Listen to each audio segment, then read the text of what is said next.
To increase the screen lock time on Samsung Galaxy S24 Ultra, you have to set the auto lock when screen turn off to a longer duration. To do so, swipe down the top of the screen and then tap setting icon. Scroll down the screen to find lock screen and AOD. Tap lock screen and AOD. Tap secure lock setting.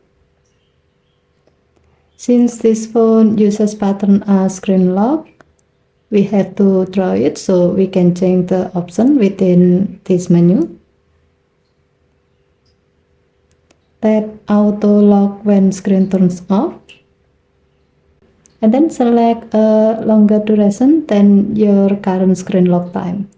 As you can see, this phone is now using 5 seconds. Then to increase the screen lock time, you have to choose a longer duration, start from 15 seconds to 30 minutes. For the example, we will select 30 seconds. By choosing this setting, now your phone will be locked automatically 30 seconds after the screen turn off.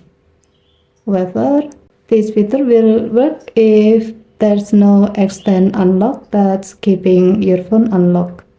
Okay, thank you for watching. Please hit to like and subscribe. Have a nice day.